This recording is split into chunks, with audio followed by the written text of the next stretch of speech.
I mean, usually we start these programs with some kind of hilarious reference to something or just messing around, Phil. But just before we started recording this afternoon, some sad news from the world. Matt King passing away at a very young age. You got to know when you edited his book. Tell us more about him. Yeah, it's devastating news. The word tragic is used, and so it should be at this time. You know, everybody that you know of is suffering somewhere along the line, but Matt was a really, truly heroic, inspiring figure, and his loss will affect a lot of people, because one of the things you leave in life is the impression you make on other people and how you can help them. And Matt's is an amazing story. And you'd think for all the wrong reasons. He was a vivacious young kid. He was very good at rugby union and rugby league, got signed by London Broncos, played in their academy team, and in the very first game, with his first touch of the ball, his neck was snapped. Became a paraplegic, wouldn't give in, ended up running the New York Marathon, mountain climbing, was awarded the OBE when he came to decide to do his book, which for me was a wonderful process of just getting to know him and how inspiring that he was. And, you know, Alex Ferguson volunteered to write the foreword, which again I think in terms of the profile of rugby league, you know, that wouldn't happen very often, but clearly his story touched way beyond rugby league. And again, you know, he painted and he ended up giving inspirational talks to the staff of the NHS that had helped him recover, and got married, had 2 kids, you know, all of the things that people kept telling him he couldn't do and wouldn't be able to do. And sadly went into hospital around about Christmas time and suffered a heart attack this morning, and he's no longer with us, 33 years old. He's done more in those 33 years than any of us will ever do, I think, in our lifetime. So just one of the people that when you come across them can do nothing other than inspire you. Because the one thing you say is, well, how would I cope with something like that? And the answer for most of us is we wouldn't. We'd cry. And we'd bemoan our fate. And he never did. He always said, right, well, what can I do? Not what now can't I do? Remained close friends with people like Louis McCarthy-Scarsbrook, who was on the field the day it happened. Hugely well thought of throughout London and the South Rugby League circles. Just a, you know, somebody who didn't suffer fools because of everything he'd gone through. You knew you had to be on your game when he spoke to him, and if you wanted to change a passage of his book, you had to really justify it. We used to have some fantastic chats, and he used to say that, you know, because he couldn't travel as easily as most would, that we'd actually only met each other once through the whole process of writing the book, but we felt like we really got under the skin of each other because of the really honest and raw conversations we used to have. And some of the stuff you have to leave out inevitably of a book, and he'd go, oh, you can't leave that out, that's only, we go, no, actually you've told that story 3 times, but it's the better one is where you're getting drunk on a ski resort and all that kind of thing. And we launched his book at Wembley. The RFL were kind enough to allow him into the Great Hall there when the Challenge Cup final was on. And he had made a lot more friends with just his demeanour. A wonderful, wonderful man, and a lot of people will miss him. And we always say it, don't we? Rugby League should do something to make sure that his name is commemorated. But there aren't too many people that get the OBE. He didn't get it for playing; he got it for the inspirational guy that he was. In the condition that he was in, and we should never forget him. He was my life was enriched by coming across him, and heaven knows how many other people's were. Well, this is the part where we now have to segue from talking about something real to our, you know, pretend world of rugby league, and, you know, results aren't important and whatever, and fixtures are out. We've got the Championship and League One coming back, streaming, which is going to cost some clubs some money. We'll talk about that more with our guest later. I actually had a couple of tweets coming earlier. Paul was wondering why all the clubs weren't in some kind of coordinated approach to the Magic Weekend fixtures coming out earlier today. I have to ask Super League about that. And Tummy24. Do you think the Super League and the IFL could do with getting BT Sport on board and getting more matches on TV? The thing that always worries me about leaving Sky, and I know people don't like Sky or whatever, is the Champions League football's on BT. I don't have BT. I couldn't tell you when the Champions League fixtures are on. Not that I was a big viewer of it anyway, but I think you have to be careful what you wish for at times like these. I know people were upset that Sky didn't show the hacker and the pre-match stuff from the All-Stars game at the weekend.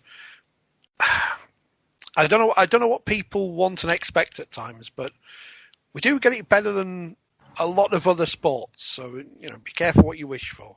We do need more Rugby League on TV, though. Obviously. I think the first thing is we clearly are testing the streaming waters with friendlies now being available at a fiver a throw. It will be very interesting to see how many people take up that offer. I think the other thing is you're making an assumption there that BT are waiting for a sport like ours. They may not be. I think you're also right about the marginalisation of an audience. What have you built up over 26 years with Sky is a core audience. To move to BT, if they wanted you, you'd effectively be starting that again. You'd be asking all of those who subscribe to Sky to perhaps take out either a second subscription or cancel the one that they had. It's not as easy as perhaps somebody else is in the market they might be interested. I think the other thing about the Maori hacker is, again, we've got to be realistic about who we are and what we are. It costs an absolute fortune to get to come into a satellite. Sky will come in at the moment the game kicks off and will leave the moment the game ends, so that they don't have to pay extortionate satellite hosting fees.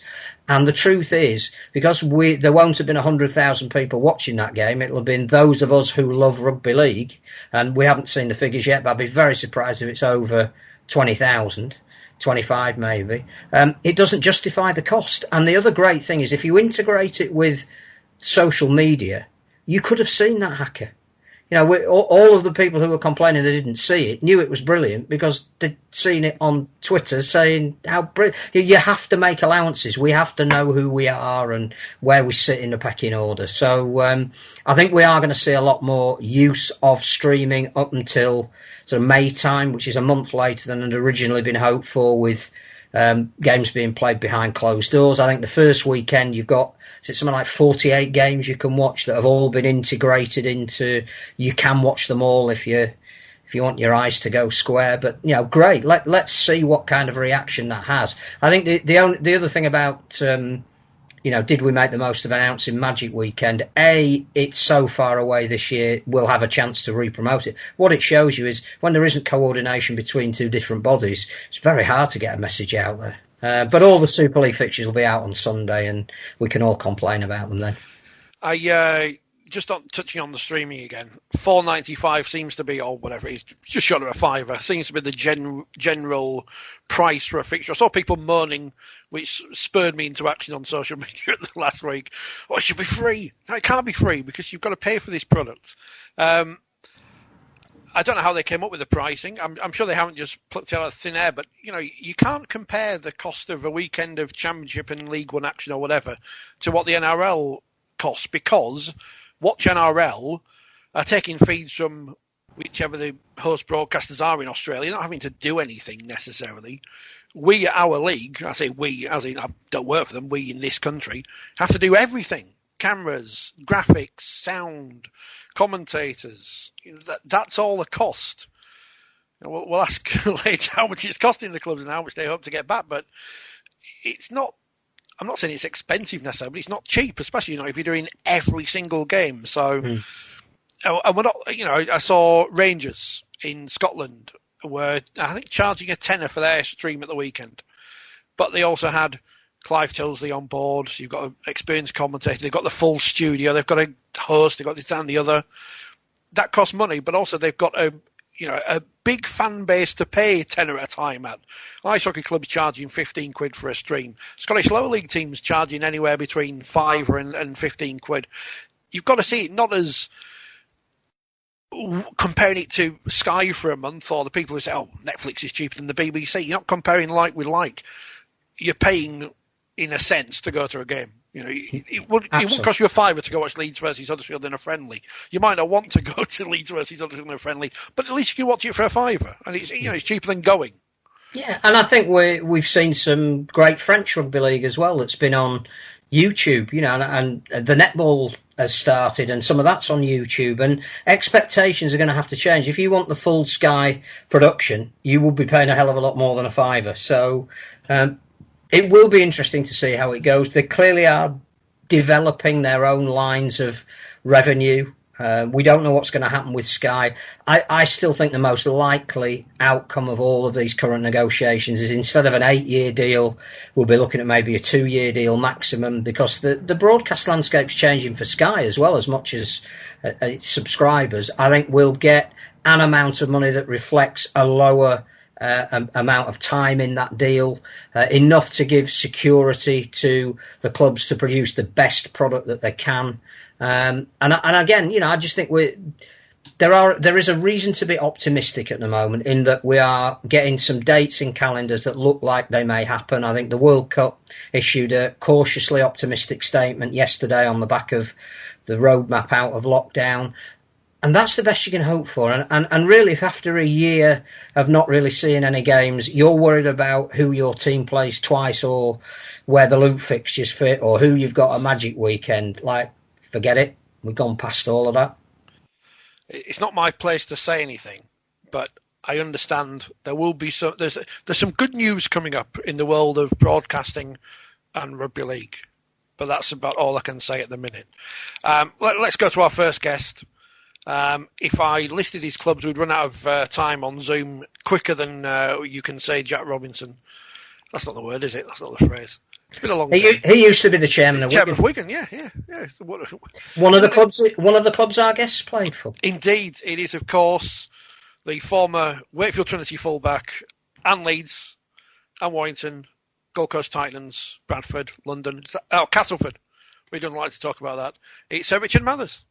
Well, pleased to say, joining us for the first time. I think last time he was on the show was back at the end of 2019.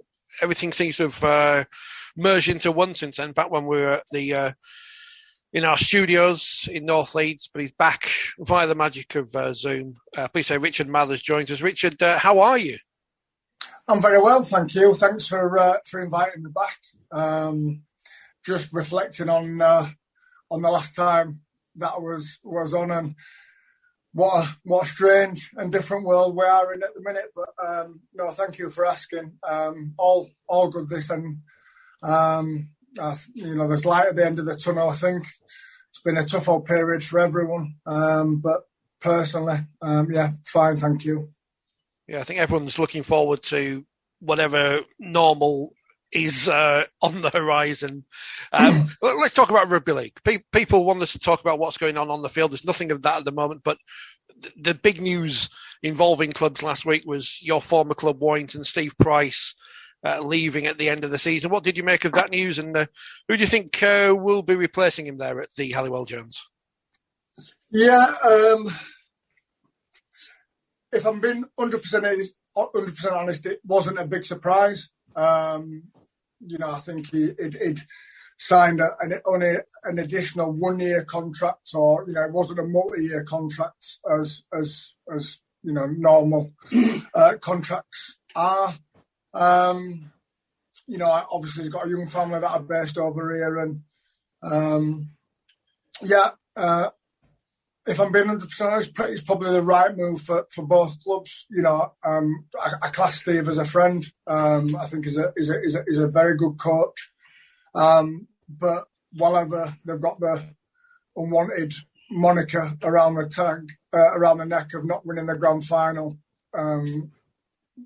With the amount of money they spend on the squad, it was always going to be under pressure.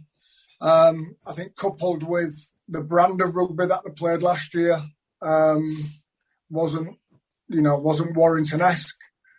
So I think I certainly think, from what I understand, it was a mutual decision made in the right spirit to give sort of both parties the ample opportunity to look for options elsewhere. But yeah, I think it'll be a big year for Steve and the works on how well he's thought of by the Warrington players and the club. To answer your second question, there's only one man in my mind who Warrington should go all out for is Sean Wayne. I think, and Warrington's my club. I've got a lot of feelings for Warrington, but if you're being honest and you look at outside in, you wouldn't associate Warrington as a team. They're a team full of superstars, but then and they've won the Odd Challenge Cup. But for the size and amount of that squad assembled, I think it's underachieved, fair to say, and that's being brutally honest. To back up the Sean Wayne argument, I think he craves everything that Warrington need. He is tough, he's relentless, but above all that, he gives the kids a chance, he gives the kids a pathway. And I think if there's a criticism of Warrington, of the youth system, there's not enough of the academy players given a chance, or they have a very limited shelf life. Whereas if you look at the legacy Sean Wayne not only brought when he was in charge, but the legacy that is living on now under Adrian Lamb's tutorage, I think there are the reasons, plain and simply, why Sean Wayne's the number one choice. I think he demands standards, but I think he works from top to bottom with the kids, and he's willing to give the young kids, if they deserve a chance, rather than sometimes going down the route of shiny new expensive signings just to appease fans. I think the important thing tonight is that you've greatly increased the handsome quotient on the podcast tonight. It's good to see you. Putting us to shame again. Just on the Warrington issue, and we can talk wider about change, because I know that that's something that's very important to you, and something you've always embraced as well, not only personally but in your professional life. It's an interesting time for Warrington. They've got this monkey on their back that they can't shake. That probably more pressure than any other team, because it's always brought up that it's 1955 since they last won the title. But they're in a transition. If you look at the squad now, there are some tough decisions that are going to need to be made about players that are at the end of their contracts or are at the older end. Whoever comes in is going to have a really big job to manage that in ordinary circumstances without the weight of what they need to achieve on the back of it. So I'm going to throw two other names at you just to see if you think they would fit. I know one of them. One of them is an obvious name, and he'll be in the frame, and that is Lee Briers, who clearly has done his apprenticeship there, knows the club inside out, knows the youth system there, and obviously will be itching for the chance to play a certain way and do things his own way. And you know him really, really well. Is his time now? That would be the first one. The other one is his father played for the club, and his reputation is such that if money is no object, which it never has been for Simon Moran, he could be the ideal bloke, because he's got all the characteristics you've just mentioned with Sean Wayne. He's actually also got a link to the Warrington club, and that would be Sean Edwards. If he could be tempted back from what he's doing with French Rugby Union at the moment, the record he's had everywhere he's been as a coach, might he be a candidate? Yeah, I think touching on Lee Briers, firstly, Phil, I think he is very well thought of at the club. Both the thing with Lee is he was a mercurial player. It was a rat bag off the field. But the thing with Lee is, and the thing that's impressed me more with Lee and seeing his development over the last 4 or 5 years, is his transition to being a coach. So he's not one of the boys anymore. He's invested heavily in his own development, and he's got unbelievable views on the game. I think he'd be a great choice. He was heavily involved in the youth side, and he's quite clearly got a strong affinity with the club and the fans. Counter that argument would be the need success. Their next appointment, they need pretty much to guarantee success. Take my friendship away from Lee. I don't think he gives them that guaranteed bang for the buck of we need to win a grand final. I just don't think he's quite ready. I think he's a fantastic assistant. Sorry, I'll rephrase that. I think he's ready to be a head coach. I don't think it's fair to put the pressure on him from Simon, from Carl, from the board, because whoever's the next appointment at Warrington has got one clear mandate, is to win that grand final. And I think it's probably a bit of too much of a burden to put on Lee's shoulders at this minute. Sean Edwards is... Lee Briers wasn't the one I was going to pick, and Sean Edwards wasn't the one I was going to pick. And I thought you were going to throw Brian McDermott in there. Well, if you want a winner, nobody finer. No, he'd be. Sorry, I'm having a bit of a technical issue. Brian McDermott would be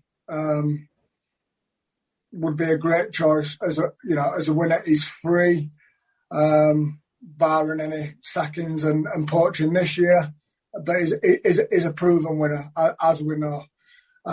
Sean Edwards, I'm not as convinced, Phil. 2 reasons. I think his rugby league career doesn't need any justification, but I just think he's been out of the game too long. I've been retired 5 years now, and I go watch some games at Edeling. I'm thinking I'm way off. I spoke to Rich Hagar yesterday on the phone regarding I had a catch up on some of the things they're doing in pre-season, and considering I only retired 4 or 5 years ago, you're a long time sort of out of the systems. And while he's done an unbelievable job wherever he's been, whether it be Wasps, Wales, the British and Irish Lions, and now at France, twofold. I think one is probably being out of the game too long, and quite simply, Simon's got deep pockets, but I don't think they're that deep to tempt him away from the south of France as defence coach. Phil, what's your thoughts on Brian McDermott as a choice? I'd pick him any time you want a team to win. I think he's got something about him, you call it an aura if you like, that gets the best out of players. He's got the ability to change a game plan to suit opponents. He's got a really strict disciplinary process through training, and I think I'm not privileged enough to have been on the inside at Warrington to know what that tiny missing ingredient is. They're not far away from sweeping everything every year, but something is missing at the end of it when it matters the most, and that's what he can bring, that ruthlessness. He's not tied to selection favouritism. He genuinely has picked on form every time he's needed to, and even players who fall out with him will do the best for him. So actually all the ingredients Warrington need are there, but he is a controversial figure. If he doesn't think the club's been door of Simon Moran saying you're wasting your money, or I don't want that guy, or get rid of that bloke. And maybe that's what they need. That was the thing about transition, that it's a very difficult thing to manage, and he's done it. But don't forget Tony Smith did that when he walked in the door at Warrington. I'd done conversations. I think if it's delivered in the right way with the right intentions, I think it can only be a benefit. It'd be interesting. I'm like we all are. I'm really looking forward to the season and start, but just sort of finally touching on Warrington, I genuinely feel it could go either way. Gareth Widdop needs to produce. I genuinely think they could go either way in terms of sending Steve out and obviously winning the elusive grand final, or if Widdop and Austin don't combine and get that, basically play the same brand of rugby that they played last year, I think they could be in trouble. Just on Steve Price, before we move on to any other topic, you say it can go one of two ways. Do you honestly think he'll see out the season? Because the other side of looking at it is, from a player's point of view, makes it very, very difficult if you know that the guy you're trying to impress week in, week out isn't going to be there. If your contract's up for renewal and, you're either a favourite or not, you're going to get picked or not, the guy's not going to be there. There's a ready-made excuse if players want to use it. And, I mean, we saw Tony Smith at Leeds. Similar scenario was announced in 2007, just before the season kicked off, that he'd be joining England. And the last game that he was in charge of, they won a grand final. So it can work to your advantage. I've got this, I don't know, maybe erroneous feeling that Steve's only got 6 weeks. And if Warrington aren't producing at the beginning of the season, in the knowledge that he's already going, that process might be hastened. Yeah, I think that's more... I think that if that scenario pans out, Phil, that's more a reflection of the culture of the group than Steve. So if they're using that ready-made excuse, if you like, that is going, we'll see the back of him in 2022.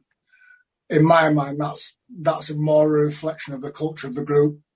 What you've also got to factor in is the financial implications, and it's probably obviously on the back of the year we've had with COVID, with the amount of money Warrington, Leeds, everybody's lost to pay a coach out. 6 weeks into a season, you've got to factor in that. So yeah, I think there's a lot of variables. I'd like to think the core leadership group would do it and keep them standards. I think with the coaching staff of Price, Henderson, Breers, Adi Gardner, there'll be no stone left unturned in their preparation. I'd be disappointed if their results didn't reflect that, because then that, to me personally, would be more a reflection on the team's culture. You mentioned there a few moments ago about yourself being out of the game for 4 or 5 years in from a playing perspective and how things have moved on from there. Just in terms of when you make that transition, and I'm thinking about the stories about Sam Burns in Australia, and not necessarily talking about his situation in detail, but how difficult is that transition, knowing you're going from something you've done all your life on the field to that almost going back into civilian life? Yeah, no, it's a fair and pertinent question. I think if you don't have a clear plan and you're sort of in free fall, it can be very dangerous. I can only speak from my own experience. Obviously, I had 2 serious knee injuries quite early. And if I'm sort of perfectly honest, since I left Wakefield, or the last 6 months at Wakefield to when I finished at Bradford, I knew my time was finite. So I sort of came to terms with, it's not going to last forever, and put plans in place. What people struggle with, and I've got friends who are going through it at the minute and who are still, going through it at the minute and have gone through it, is the loss of identity. Because no matter what you do from the day you retire, we were lucky enough to live our dreams from the age of 16, 17, 18. And your loss of identity, you're no longer Richie Mathers, the rugby player. You're Richie Mathers, you work for Goodyear. And it's some people really, really struggle with the loss of identity of, walking and somebody asking for your autograph or so on. So I think that is a big challenge. I think not having the plan, and also as well is structure to your working week, because you're told what to do, where to be, what to eat. And it sounds, you laugh at it, but it's all you've known since you've left school. So it's sad, we won't go into too much detail with the Sam piece, but it can real sort of spiral out of control quite quickly. But I very much put it down to the loss of identity, because you're not Richard Mathers, you're not Sam Burgess as people remember you. Now would be a very good time to talk about influences. And I know that somebody who was very close to you, helped you a lot, celebrating the anniversary of his passing. It's 10 years since we lost Clive Gott. I know he still means a lot to you, and some of the practices that he gave you that have helped in your transition. I think we're all grieving the news of Matt King's passing as well tonight. And again, we'll pay a more fulsome tribute to him, but an inspirational character. People won't know Clive and what he did, but he clearly left his mark on you in a very significant way, an age where you relished and needed that guidance. Yeah, absolutely. So Clive Gott passed away 10 years ago yesterday. And he came into all our lives as academy players. And when you think about it, and I was thinking about it when I was walking the dog yesterday, what an unbelievable foresight and forward thinking by Gary Hetherington and Darryl Powell to have Clive come in and speak to us. So people who don't know, Clive was a life coach. I wouldn't go as far as a psychologist, but he came in to speak to, obviously Leeds recognised that we had a pretty talented group of young players. But it wasn't just about the training, the playing, the weights. It was more about the shaping of the person. Some players, Lee Smith, fell asleep at the back. But my relationship with Clive really blossomed. So, and I'll give you the story. So I was lucky enough, I captained Leeds, Yorkshire and England all the way through as a schoolboy. The next big thing, if you like, to put it, in a modest way. But my first year at the Rhinos, I was like, I'm way out of my depth. I didn't play in the academy grand final. Got left out of that, and I'm thinking I'm supposed to be the next big thing, kind of thing. So it was over the course of the start of the second pre-season that Clive came in, and I sort of pulled him to one side and said, Clive, oh, sorry, I've lost you there. Can I have a chat? Can I have some, he did his presentation to all 30 of us. And he said, yeah. He said, come over to Tadcaster where he lived on Friday on your day off, and we'll have a chat. So we, it's amazing. It gives me goosebumps thinking about it now. So he's saying, well, there's 30 kids exactly the same as you, all talented. What are you going to do different to make yourself stand out? So what he made me do was, which was bonkers at the time, he made me write a letter to myself. So he said, write your wildest dreams that you want to achieve in 12 months. Crazy as you want, whatever you want to do. So I wrote, I wanted to play 3 first-team games. I was 17 at the time. I wanted to play 3 first-team games.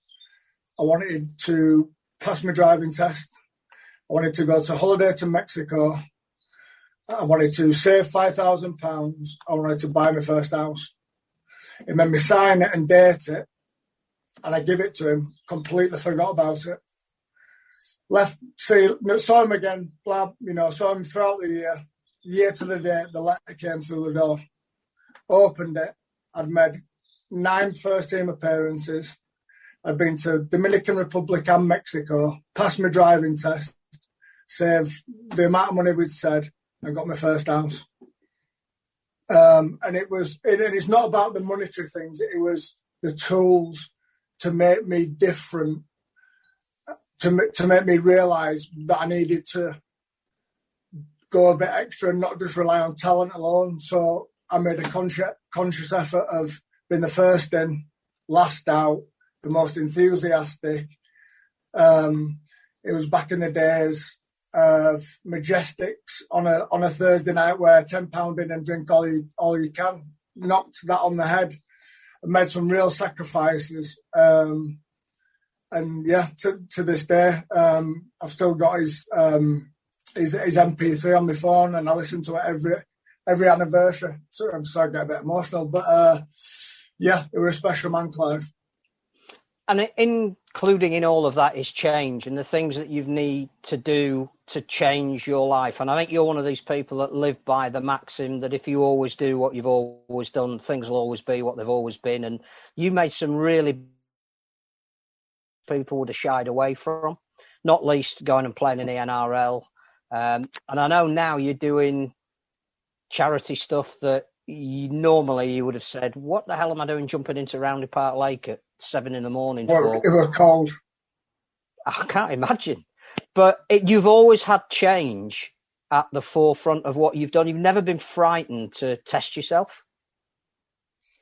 Yeah, no. I think it's a fair comment, and you know, I think it twofold really. You know, documented lost my mum early, and had a real, and he's sat there, so I don't want to embarrass him, but you know, really close relationship with my dad.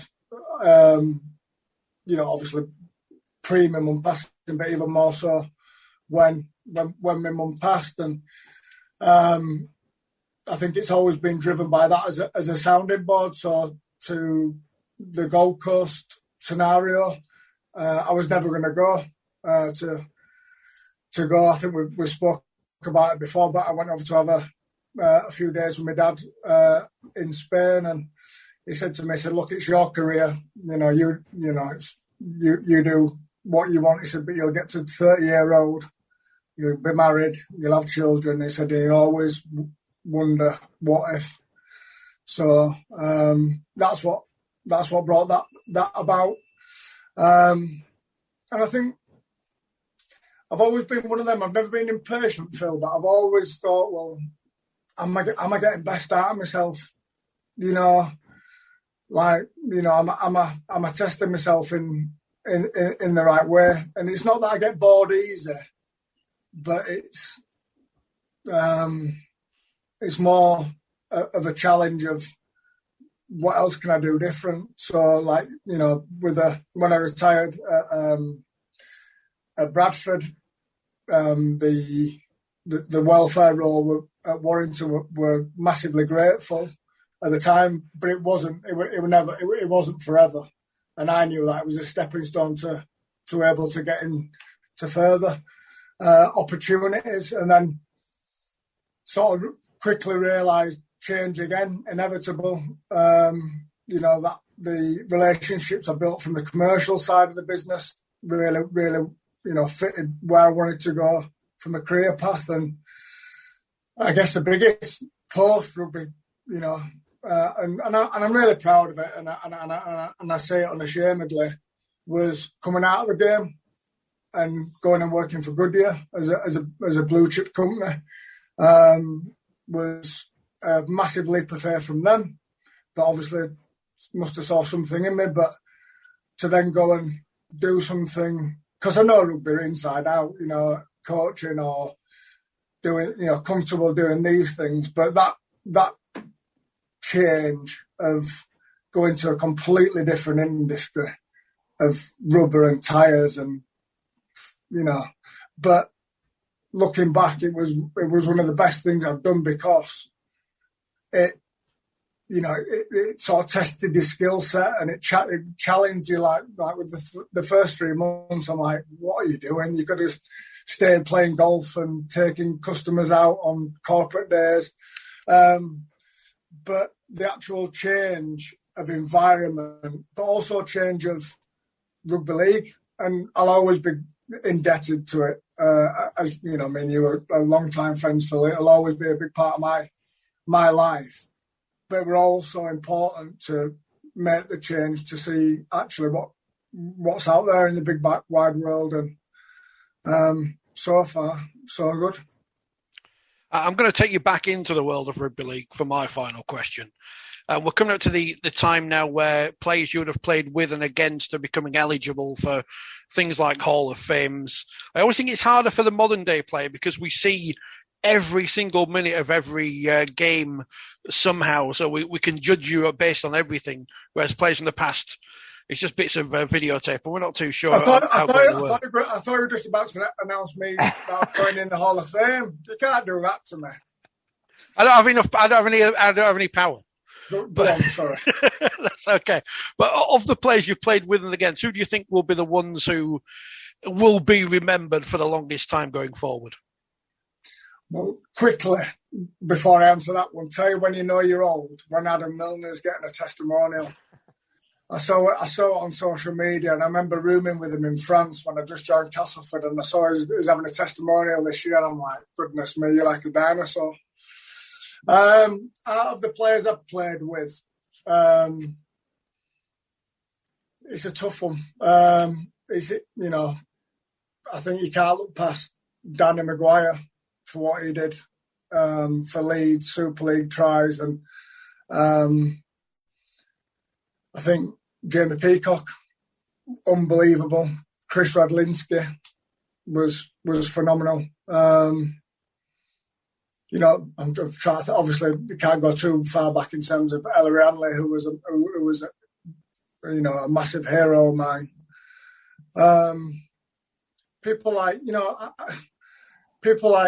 James Roby, he's unsung hero who's done it all for St Helens.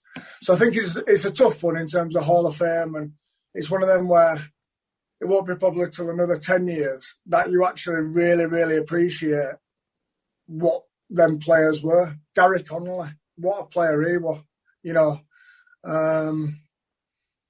so it's a tough one. I know we haven't got long left, but I know you are a student of the game in the truest sense of the word.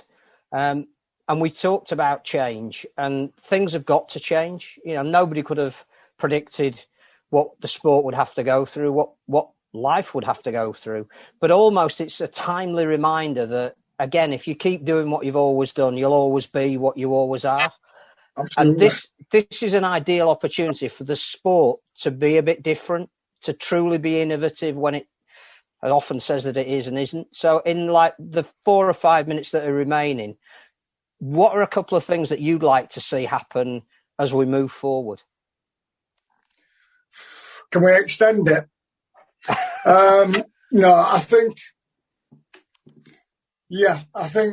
first up, I think the introduction of 18 reserves and first team, the old days, and I hear some horror stories of clubs scrapping academies due to cost. It's frightening. Well, all you're going to end up doing is bringing marquee over the hill players in to replace it. I think we need a unified, independent committee, a board, with to govern the game. I think which I'm sure you've touched on it before with on last week's episode with Robert Elston, but from whatever good or bad he didn't stand a chance because he had 12 egos fighting against him and 12 self-interest, 12 clubs that had self-interest, which you can understand because Michael Carter's needs are different to Ian Lenihan's needs and so on. So I think it needs an independent board that maybe bridges the gap between the governance of the RFL and Super League. And the bugbear is is getting the message out there. For I bought the Sunday papers. I won't tell you which ones, but they were wall to wall of rugby union. All the coverage we need is, we need allies in the right places to spread the word. And I guess finally, I think on a positive, I think we need to carry on championing being different and innovative, and putting on the match day experience and getting kids there, and the fantastic work with the PDRL and the women's and ladies competition that we've got. I think all those things that add to our sport. I guess the worry and the pressing issue is the Sky deal. Reduced Sky deal or no Sky deal is catastrophic. But then do we look at online streaming? Do we look at Netflix? Do we look at why not be bold? If you've seen the Leeds United behind the scenes documentary, can you imagine seeing that at any given club, Lead to Leeds to Wigan? The audience and the coverage and exposure it gives to players would be unbelievable. But to round it up, and not to give you an answer, I just think it needs a change of thinking and changing of the old guard of we've always done it this way and self-interest, because it's always going to hold it back by it's all about my club and this, it needs, I don't know if the right word is an independent body, or I don't know what the NFL model is, like a commissioner, if you like, but while there's 12 votes in the format that it's in, it's just never going to work, because there's 12 different budgets, there's 12 different spends of salary cap, there's TV money. And it pains me to say it because I want it to be successful, as Phil, me and you have spoke for hours and hours and hours on it. But there's going to have to be some concessions and a little bit of swallowing pride. And finally, it's not about next year. It's not about 2023. It's the long term of the game. Community games and the community games, both for boys and girls, and participation levels, and driving that. How we get there, we ain't got enough time. But it is a tough one. It really, really is. But while it's self-interest, we're never going to progress. Well, I'm putting you forward as the commissioner with the experience you're gaining at the moment. You reckon? Yeah, you could do it. I don't know if I could argue. I don't know if I could argue with 12 chairman. Richard Mathers there, who has rebranded himself post-career. Richie as a player. Richard now, he's got a proper job in the real world.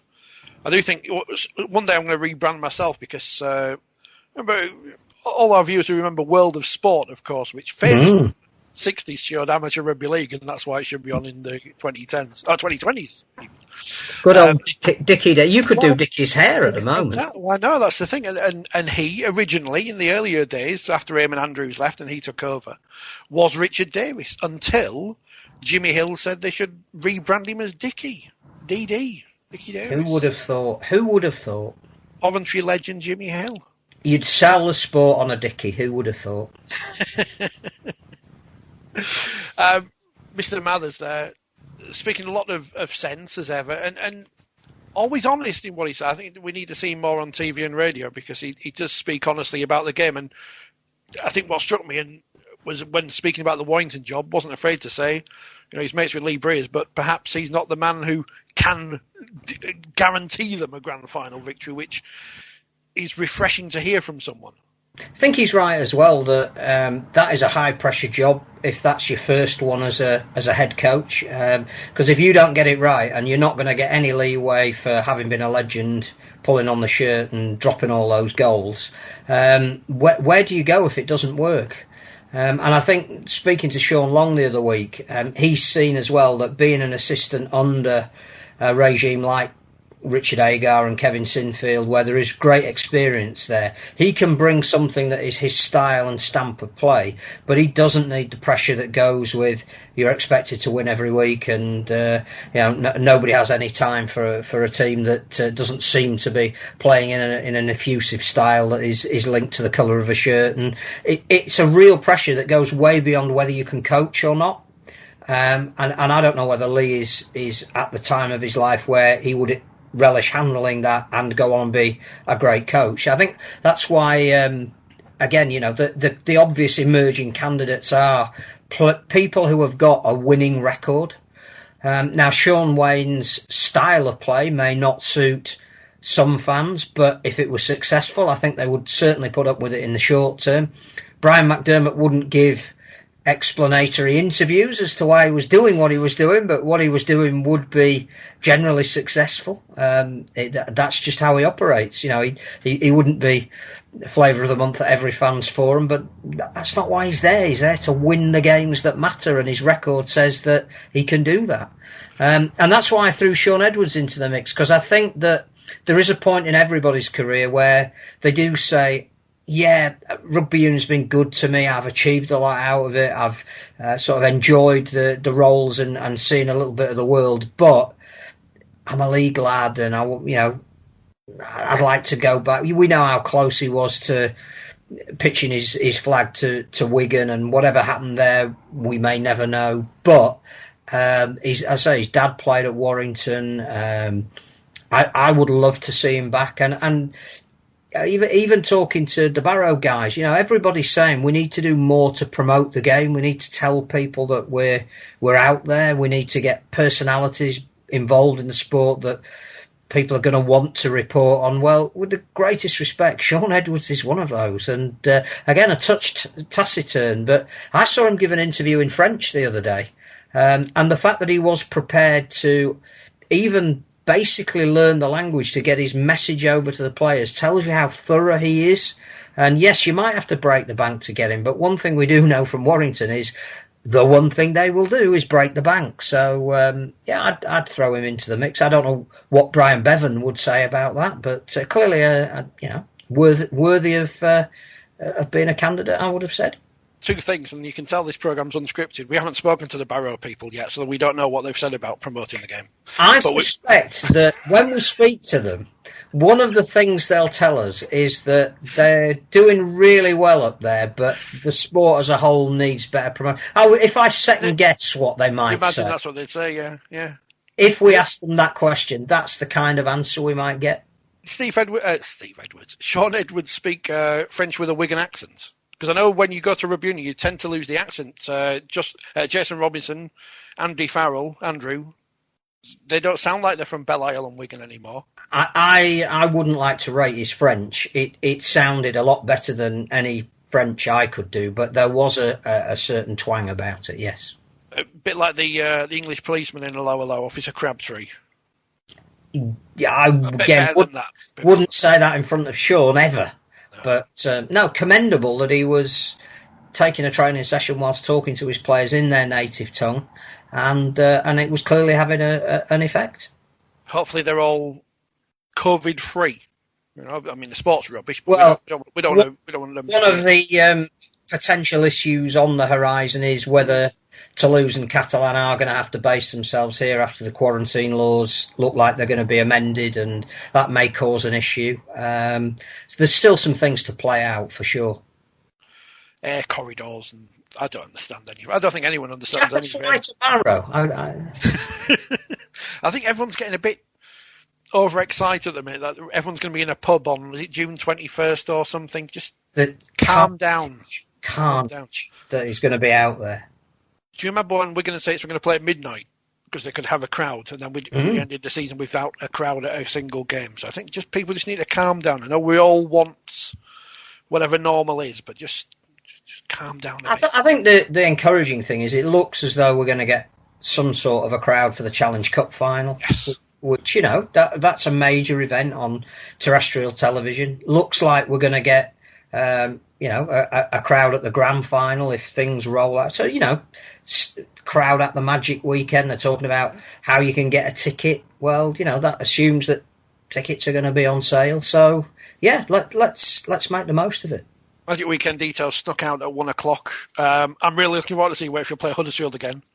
But apart from that, it is what it is. It's something to look forward to. We need all the things to look forward to that we can do, and certainly you can imagine that all those up in Newcastle will be very much looking forward to it if it goes ahead and if there's no restrictions, and everyone will have a great time as they always do up in the northeast. And there's still hope, I think, that you might want to either have the Friday Night Lights fixture where Newcastle could be playing somebody like Bradford, whose fans we know travel, or possibly even be shoehorned into the Saturday and make that a 4-game scenario so that the people of Newcastle can go and watch their team at St James's Park, which, again, with the World Cup coming there, it's almost like the dots are starting to come together. Well, one of the catalysts the World Cup is the Women's Super League season, which will be getting underway at some point in the near future. And the good news is that the game has been now classed as elite status. So they are allowed to train and get ready to play and so on and so forth. They haven't released the details of the format yet. If it's what I understand, it's good. It's going to be okay. Challenge Cup will go ahead.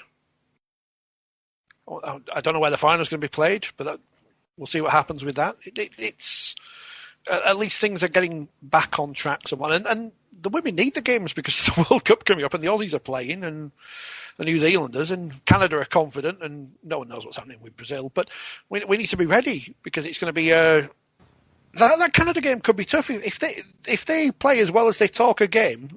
That could be a potential banana skin, but I'm very sure that the England coaching staff will be very much aware of that and don't need me to say that. Again, without wishing to decry the efforts of any club that wishes to be part of Super League, I think this is a year where you go less, you go more intense, you keep the... there has to be top teams who have access to the best players. You only need to look at the roster of St Helens at the moment and know that for all the great work that's going on at York and Featherstone, they are not at the moment at that level. With it being a one-off World Cup year that we're hosting, I would actually, rather than looking to increase the league in the immediate short term, would actually decrease it. Let everybody play a series of really intense games, throw in some Yorkshire, Lancashire, put in maybe a couple of trials, and give them the best possible physical preparation they can have, and don't have weeks whereby you go, well, it won't be as tough this week, and that's just because we've got a World Cup. That is in no way to decry the development being done at some fabulous clubs. It's not my place to say what I know, so I'm not going to say anything publicly because this is not a programme to break confidences and things like that. Or even news. No, you'll find out things when you find them out. Although, I do enjoy when people, tell you who's going to play who at the Magic weekend before it gets released. That's always good. That's what I call an exclusive. I mean, it's a 1 in 11 chance, I guess. Is that right? Yeah. But the fact is, it's not going to make any difference if you know now or next week, or you don't know what form any of the teams are going to be in. You don't know how the season's going to have panned out by then, or you don't even know if Steve Price is still going to be in a job by then, do you? So interesting that I think one of the other things Richard said, who is a serious thinker about the sport and always has been, is that he was saying that if Steve Price doesn't see out the season, that reflects on the players' mental attitude and not him. So the senior guys, Jack Hughes now the skipper instead of Chris Hill, there's going to be a lot of onus. I guess Greg Inglis is coming in not just to be the big superstar, but he does need to impart to the guys around him a winning mentality, which clearly he's had in his career. We'll get Richard on again sooner rather than later because there's plenty of things I could think of that we didn't have time to ask him, like. Have you been in dressing rooms where you know the coach is leaving and how that changes the dynamic, because he's now far away from the sport enough that he can say these things which you can't say when you're a player, obviously. You know, do they talk at Warrington? Publicly they'll say, oh, no, no, 1955 has no relevance, but they must talk about it. It must have some bearing on what the players and the coaching staff think going into a season, because everybody talks about it. Remember the start of last season at the season launch podcast, Steve Price, is this your year? It is a thing. I think the other thing as well is that it's a mutual decision and nobody's claiming it's anything other than that. But you look at the way Warrington finished the season last year and you could see why maybe the club can see some more change on the horizon. You look at Steve Price in this COVID world and, you know, absolutely he'd want to get back home at an opportunity that would suit him, and clearly with the turnover of coaching staff in Australia there will be a team that is looking for at least an assistant, and I'm not sure he'd walk straight into a head coaching role unless he finished here with a grand final. So it sort of works, but is it dead man's shoes? You just don't know, do you, that some motivation has gone out of the need to keep proving yourself.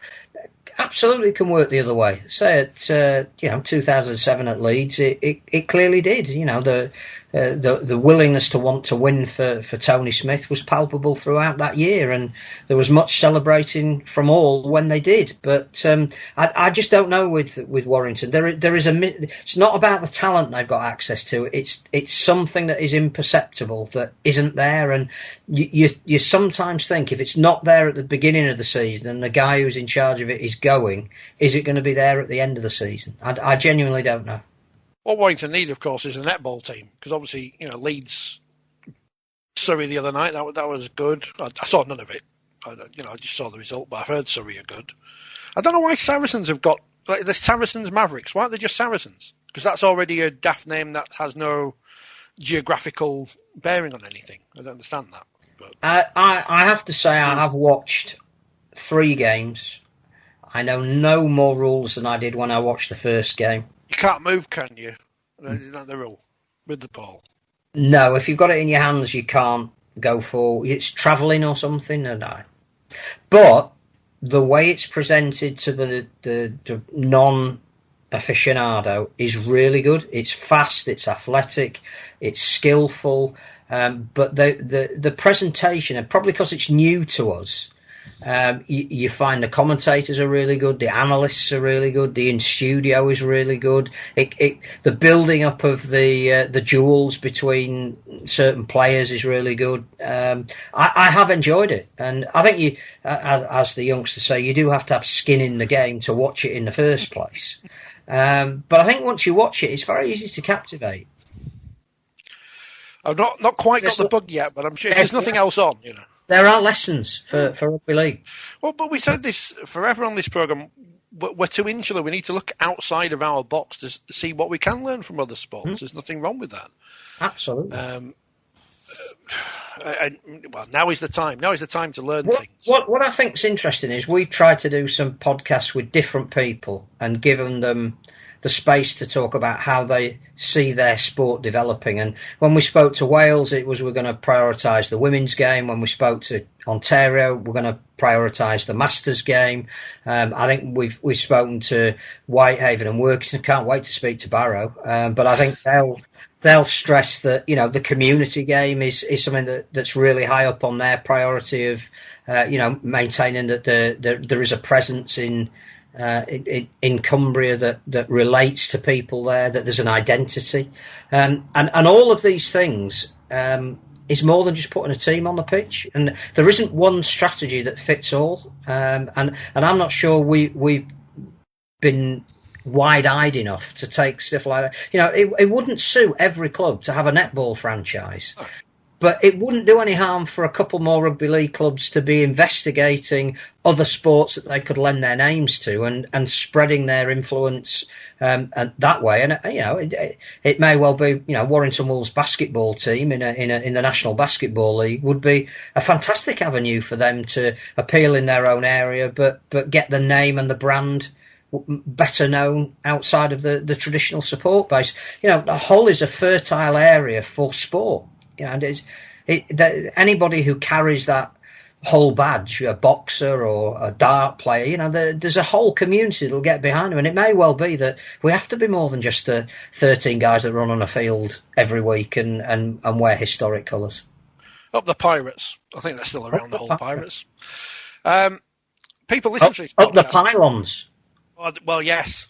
Well, they've been in trouble today, accused of hacking into Hull KR's account. Have you seen this story today? I have. I knew it was. They're not them. No, them. I mean, it's the story of the day, that one. So, wasn't Keithley's website once taken over by terrorists or something? It's something like that, yeah. Something bizarre. I don't want Keithley to think I'm picking on them now, because I know some people are touchy about things to say. People listen to the podcast but don't listen at the same time. I think, that's the thing. I saw some people criticising Ontario's the theory in Ontario of going with masters as a way of growing the game, saying you should, work with kids upwards. But it makes sense to me if you're in an alien area to the sport, if you get people who've got time and potentially money on their hands to get involved, why not do it that way? There's no right or wrong answer, and that might be the way forward in developing areas. As you mentioned 7s and 9s and things before. I think the other thing about that is it's a way of creating an audience. So you do have players that play American football or Canadian football or, heaven forbid, rugby union who fall out of those games because there's a point where they can no longer play. Well, if yours the offering that says you don't need to change too much, but clearly that's something you enjoy and come along and it's as much a social thing as it is, but you keep fit and you come with your mates, then, and if that's the way to grow the game in North America, who are we to tell them that they need to start with under 5s who don't even know what the shape of a rugby ball is? So no, it goes back to having a strategy where you can accommodate everything and everybody. I think wheelchair is a grossly underdeveloped area in terms of, I think once people get the idea that it's arguably the most accessible part of our entire sport. I think you mentioned that to Gareth Keir the other week, that you don't have to be disabled. You can play with your siblings and you play mixed sex. It's like why wouldn't you want to get involved with that? You see it. You'll go and watch it as a spectator. Some of the games between England and France that have determined World Cups, if they're still on YouTube, just watch them. I mean, they are astonishing. When you talk about going to iconic locations like the Copper Box when the World Cup comes around, if a club in the south of England decides wheelchair is the way that they're going to spread the word, and it's genuine rugby league. I think you've said that before. It's not a sop to. Here's a beanbag that looks a bit like a rugby ball and you can throw it forward, sideways, backwards, over your head, and it bears no relation to 6 tackles and crashing into everybody. Then, if they feel that's their USP, let them use it, and we should back it. And it's the World Cup we are more likely to win than any other one. When I say we, I mean England, but... whoever wins, I think it's going to be it's going to open a lot of people's eyes, and we have to be brutally honest. You need to find access to funding these days, and as much as you can. And there are bigger pots and more varied pots of money out there for the variant types of the sport than there is for the more traditional ones. And sure, there's there's north-south divide money and northern powerhouse and the red wall or the blue wall or the China wall. I don't know, but actually, it's limited. What isn't limited is health, general fitness, well-being, community involvement and spirit. And if that comes through your kids or your women or your girls or your wheelchair or your masters, who are we to say one variant or one form is predominant over another? I mean, we were going to go to a training session last year, but obviously the COVID. But when everything's, I'm ready to play. I'm ready to have a go. I mean, I'm sure it'll be terrible, but I'm willing to have a go. You got to be tough. You've got to be tough. I've seen the guy. I'm screwed then. The only thing I'd want to be doing is going in the opposite direction to somebody like James Simpson. I mean, enough pain with my ankle, and I just fell over on that. It's no good. He takes no prisoners. No. Before I forget, before we go to Barrow, Are we going to Barrow? We're going to Barrow. I'm slightly concerned that we're, however far away from the start of the season, and no one knows where London are going to play their games. We know where Sheffield are now, and we'll have to get Liam on again, actually. It reminds me, I'll get in touch with him.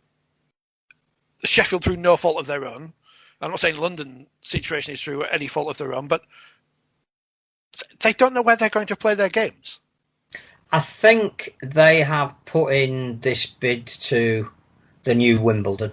I think that is where they'd like to play, on the basis of the fact that it is everything you would want from a stadium. At the moment, it's over capacity for fans, but it's perfect for corporate, and you can build the fan element.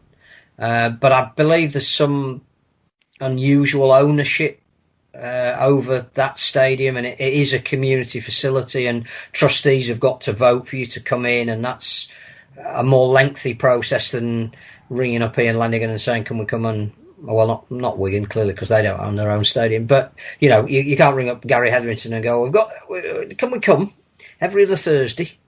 And he could make a decision relatively quickly. I think it is a little bit more complicated than that in Wimbledon. But I think London will end up playing there. And in terms of access, excellent, good. Like that. I mean, there's a lot of hope that I had a concern, and I'm sure that Barrow will expound upon this, that the Championship was going to be two divisions within a division, that the ones that had tried to be in Super League were moving in a northerly direction, and those who hadn't were hoping to tread water and stay in the division because of what may or may not happen at the end of this year were going in a southerly direction, and that gap was going to be really difficult to bridge. I don't know now. I think there's some real positivity in those lower reaches, that they can aspire to being at the top. And there's always the worry that somebody at the top overstretches a little bit and the fall is harder than the team that's taking it steadily and building smaller bridges like Sheffield. They know who they are. They know exactly what their identity is. They know when they're going to get back to the city of Sheffield, and it's taking longer than they would like it to, but they're building something. Whereas I think we've all waited a long time, but everybody is genuinely showing signs of that rare commodity in rugby league, of positivity, that they're going to be all right. Well, I've got some negativity to come, so stay tuned for that.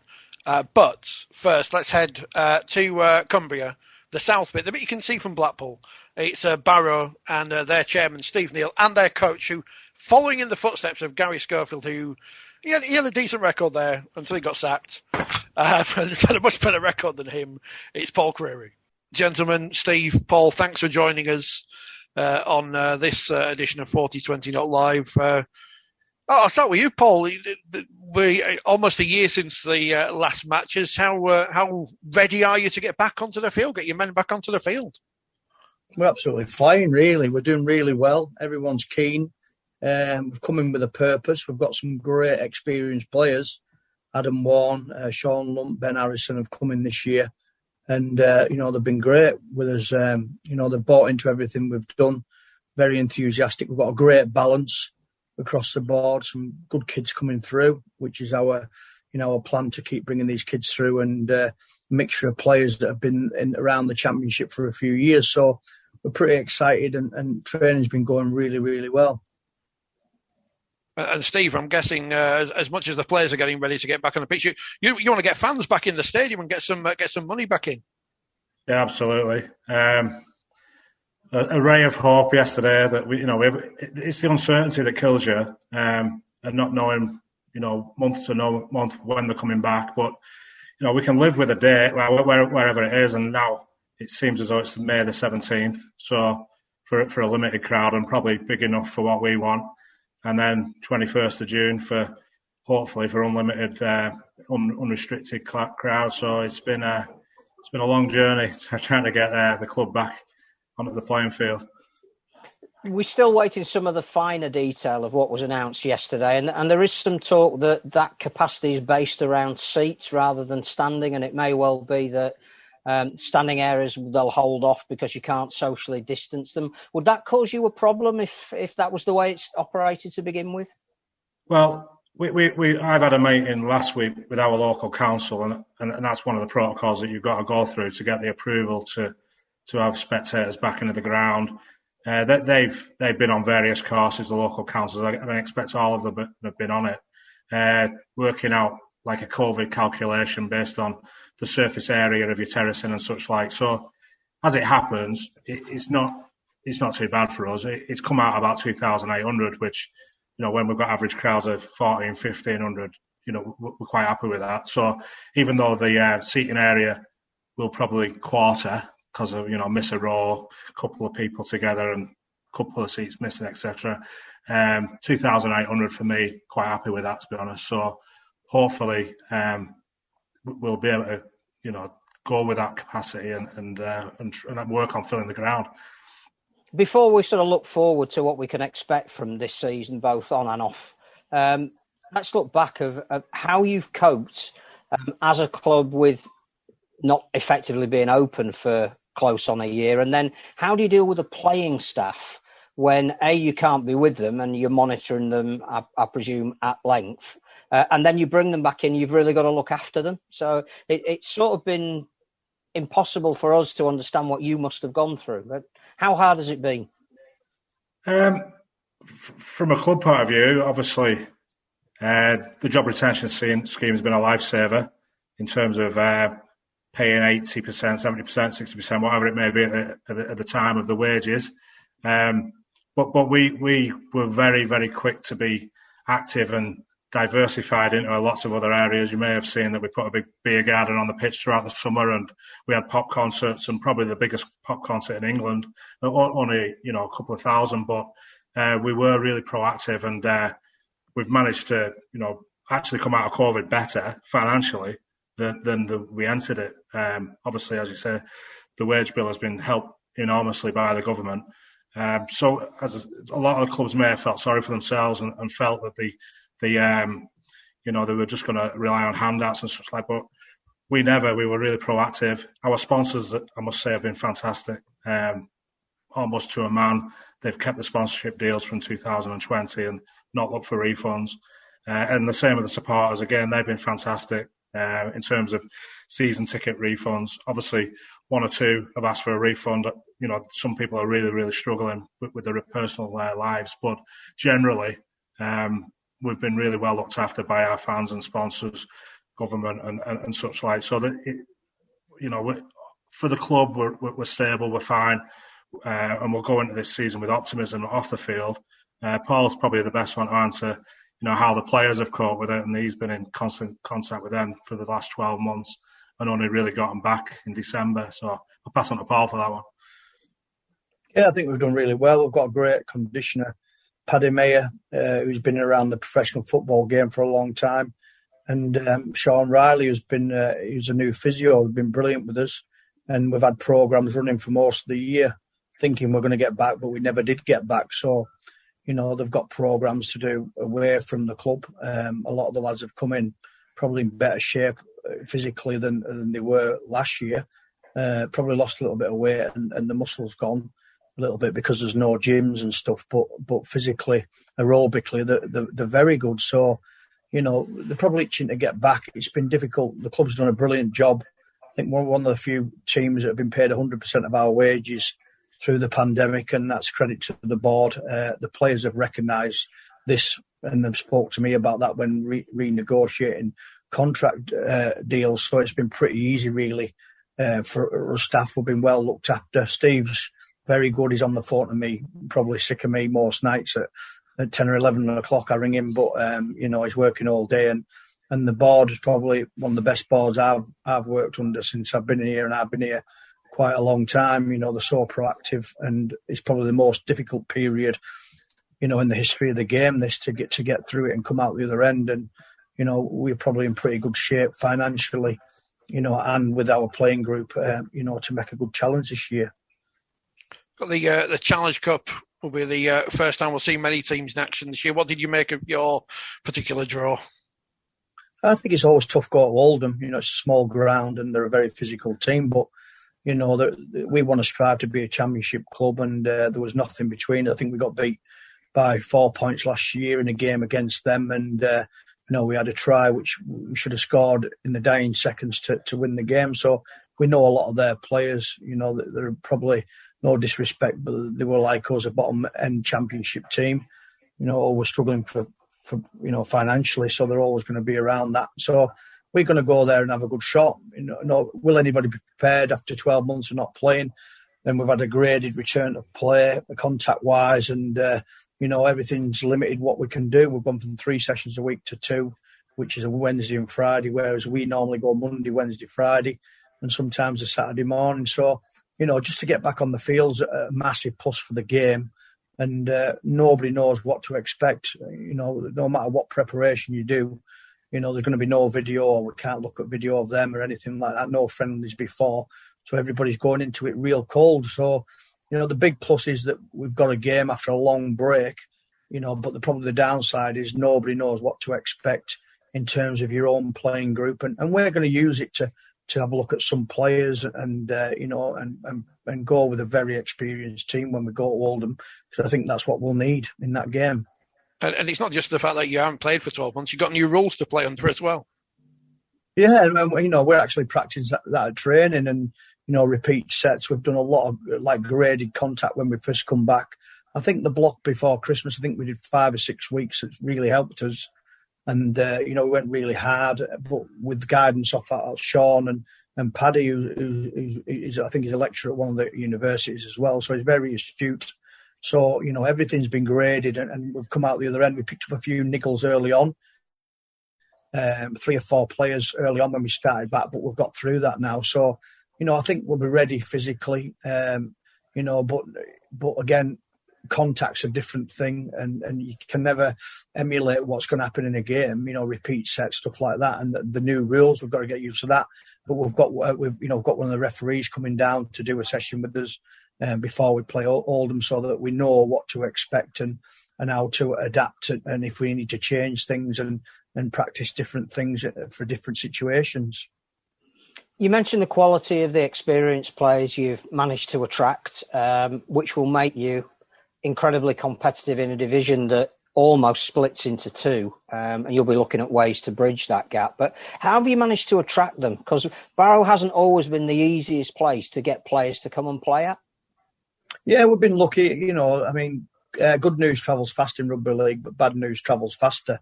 And, the club's been brilliant with the players. Jordan Warren's been here and he's been around a few clubs, and I spoke about him about, making it his home and he needs to settle down and we had a good chat. And then he phones me and he says, after he signed a 2-year deal, he said, our Adam wants to come. So that was that. And then Sean Lunt rang me. I know Sean personally, and he said, before he finishes, he'd like to come up and play in Cumbria and he'd like to come and play for me and the club. So we brought him up. Whether travel would be an issue, we didn't know, but we brought him up and he had a meeting with Steve and, and decided he wanted to go around again. And Ben Harrison, he's been out of the game a couple of years. And again, I got a text one morning and on Saturday morning it wasn't. He asked to come and see me and just said, he wants to go around again and start playing again. So with Ben, we're given an opportunity and we'll see how he goes in the pre-season games. But in regards to training, they've been absolutely outstanding, coming in, working really hard, helping the other players. You can see them around the younger players and helping them. And they've had real leadership skills from them since they come in. So, we're pretty pleased that we got them. It is a difficult place to get players. For every 10 players we go after, we might get 1, but these 3 have knocked on our door. Martin Aspinwall's helped Martin come in as well. We've got Martin a job as an accountant, and he's actually moved up and settled here. So, word of mouth to these players, to other players in the game, is massive for us, and we've been really lucky in our recruitment. And Steve, you've had no hesitation in backing Paul when he's come to you and said, "You're not going to believe this, but I've had Sean Lunt on the phone. What can we do?" And you backed him, which again any coach would just relish some chairman like that. Yeah, absolutely. I mean, as Paul said, he's on the phone every bloody night. We work closely together. We identify, the makeup of the squad in terms of how many hookers we need, how many centres we need, wingers, etc. So we do that way back, probably June of the season before, and we analyse what we've got, who we want to keep, etc. So we kind of know where we are. Paul understands the budget. We know what we're playing with. So again, he doesn't go for the captain of Australia or anything like that. He's got to be realistic of what we can afford. As I said, off the pitch, we've done really well. We brought Ryan Shaw in as well. Paul forgot to mention him, but he's been around Super League, but he's a Barrow lad, you see, and he's come from Barrow Island and played some top teams and played at Ulkiana, a struggling team, but scored lots of tries. So again, Ben Harrison's a Barrow lad, so part of our job is actually improving the community game in the area as well. And if these players can come through, we've had a production line from our college team, which is equivalent to an academy team. Again, 4 or 5 of them have come through.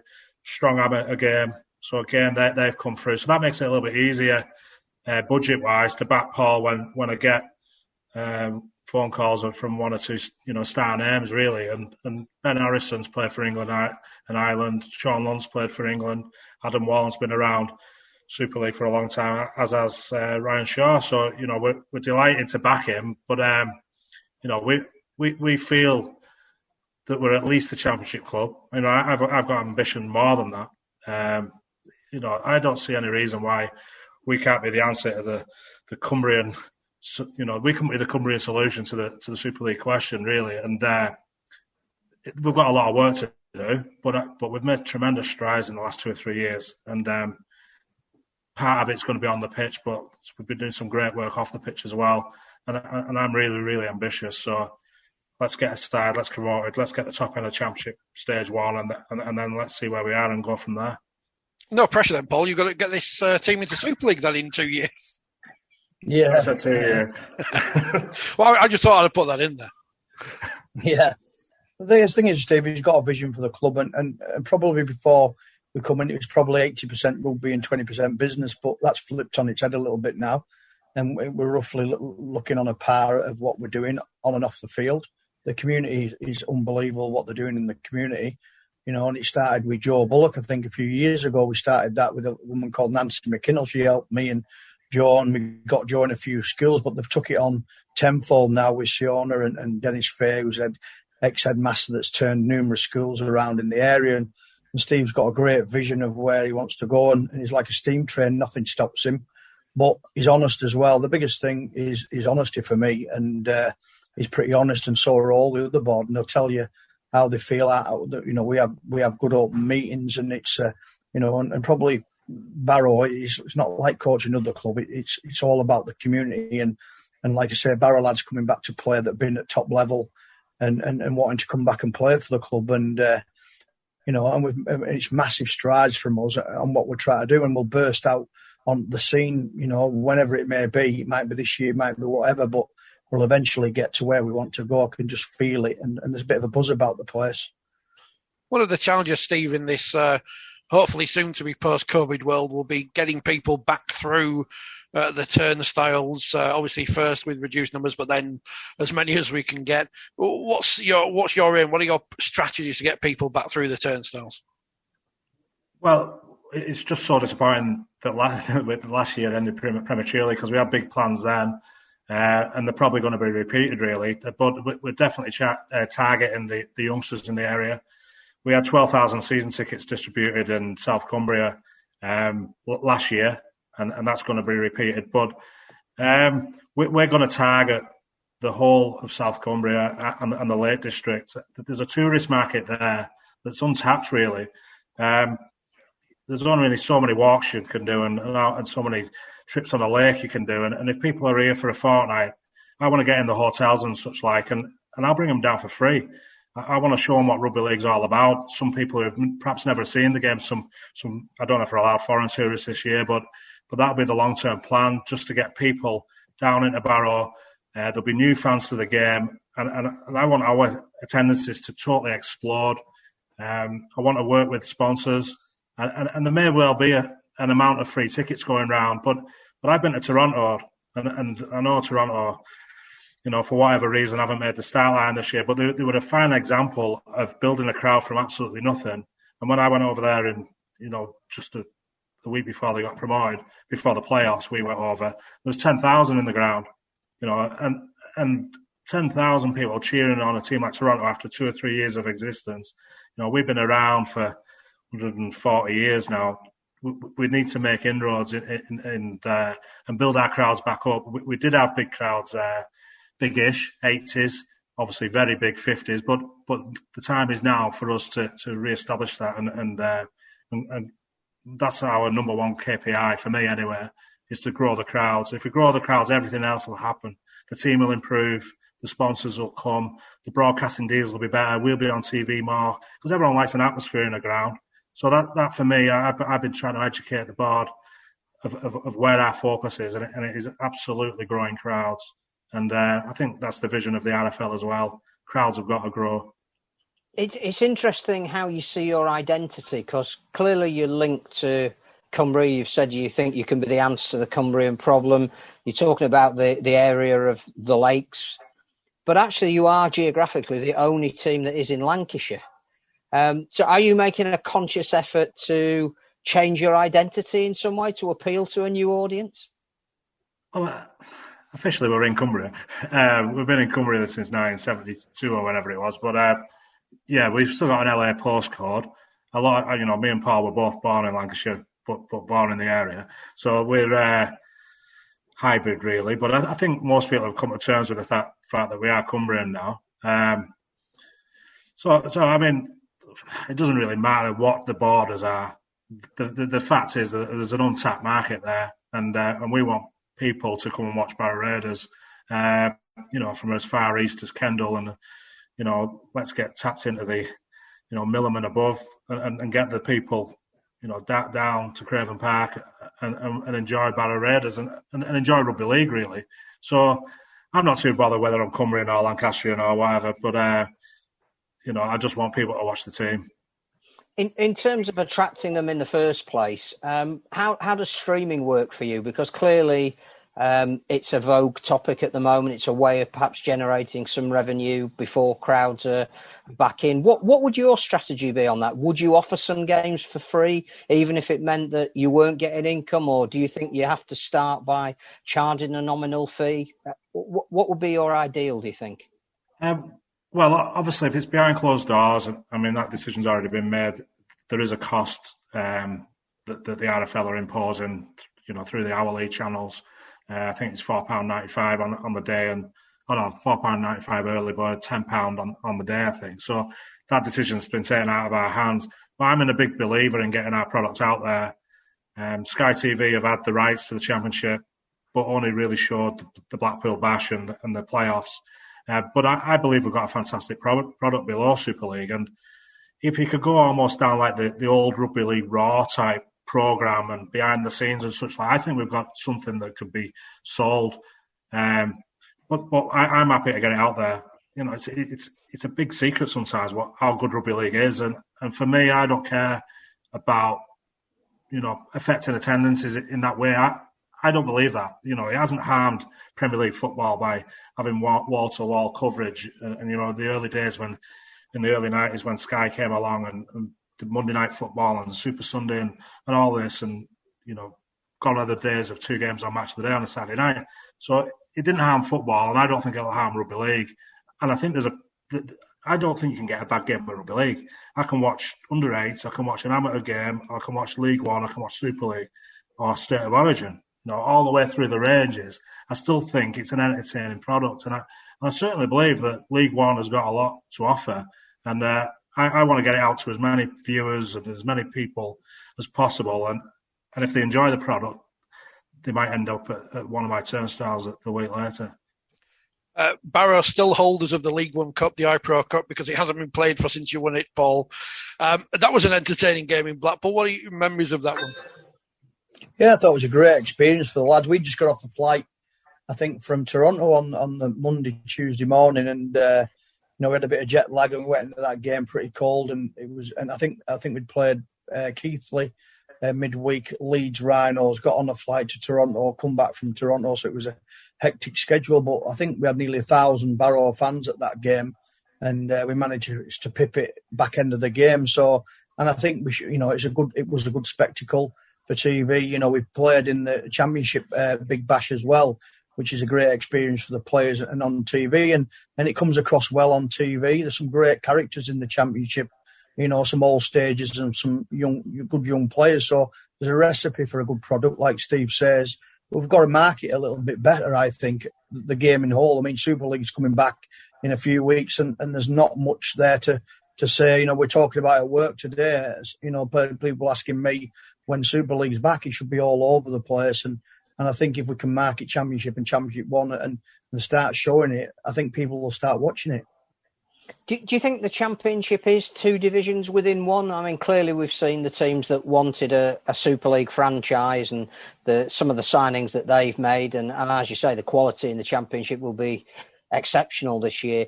Do you see yourselves as having to bridge a gap, or are we reading too much into that, do you think?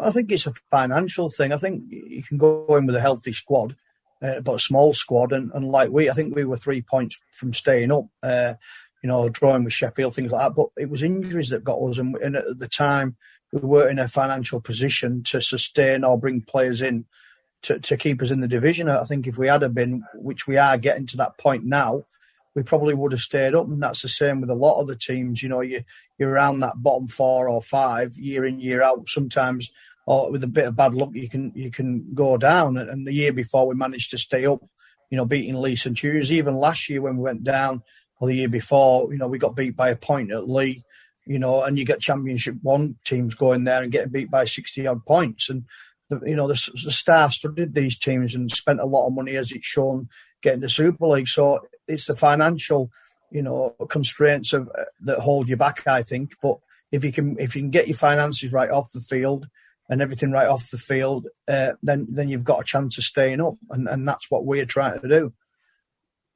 In terms of governance, obviously that's another area that a lot of people are talking about at the moment. I mean, would you like to see the RFL and Super League come together, and you talk about how we market the sport, do it as a whole rather than in fractured bits?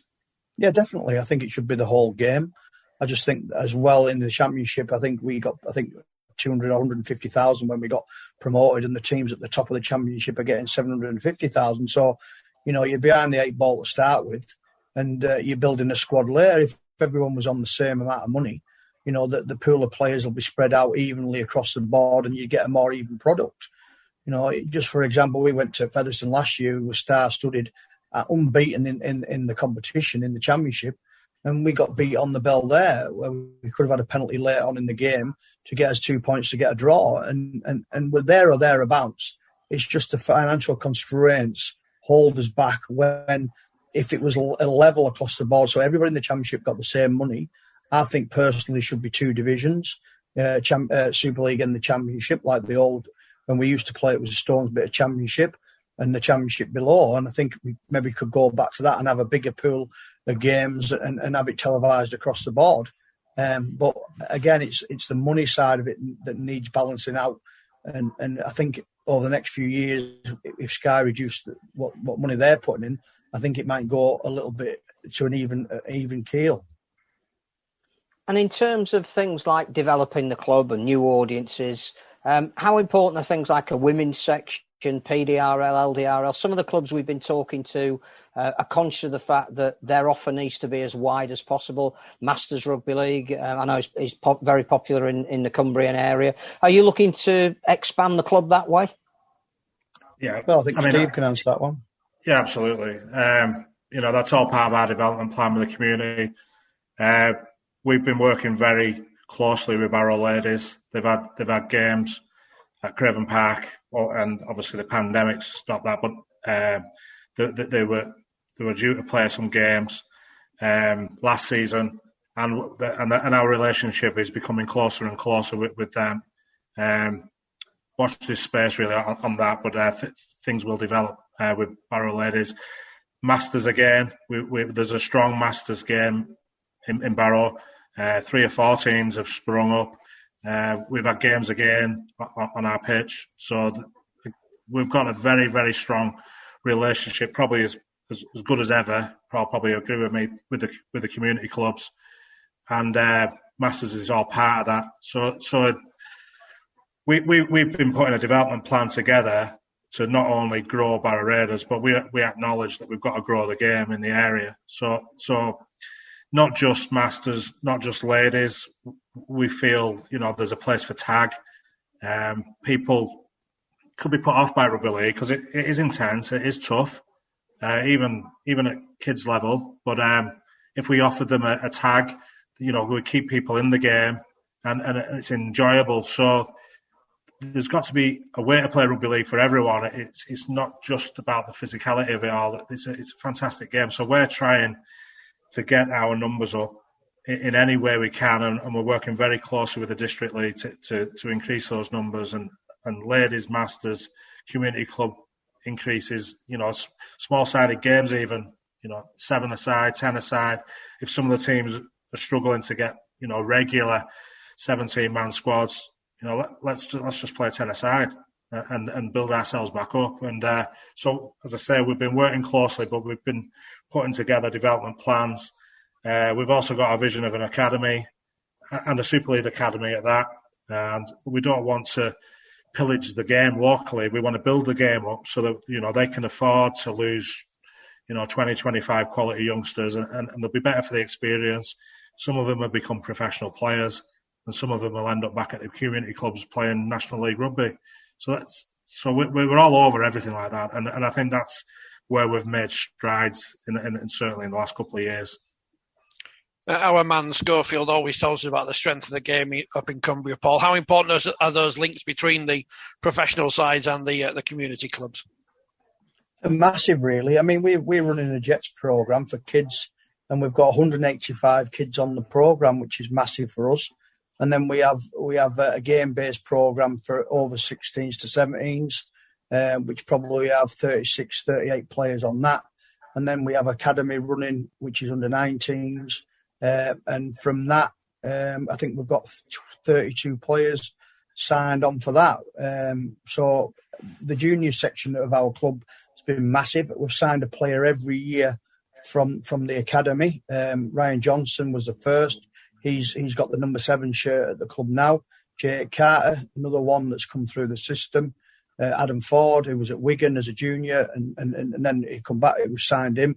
And there's another kid on our radar now, Connor Terrell, another one was signed that was with our academy, picked up by Saints, broke his foot, got a job, and I spoke to him about a contract. Now he's signed for us, scored a try at Featherstone, 19 years of age. So, we're very proactive and we always have been in the 5 or 6 years I've been here, setting up that academy and that development. We have a coach in the coaches, which is locally. We've had 28 coaches on that, and some sports leaders, girls on that programme, 5 or 6 of them as well. So, there's a lot of things we're doing and that probably needs to be shouted from the rooftops, really, because it's massive in what we're doing. And we've worked with Kells Rugby League. Coaches have come down, which is, up the other end of Cumbria, up West Cumbria. So, they come down, watch training sessions, and I've been up there, done work for Egremont and also Kells. So, we do go out of our way to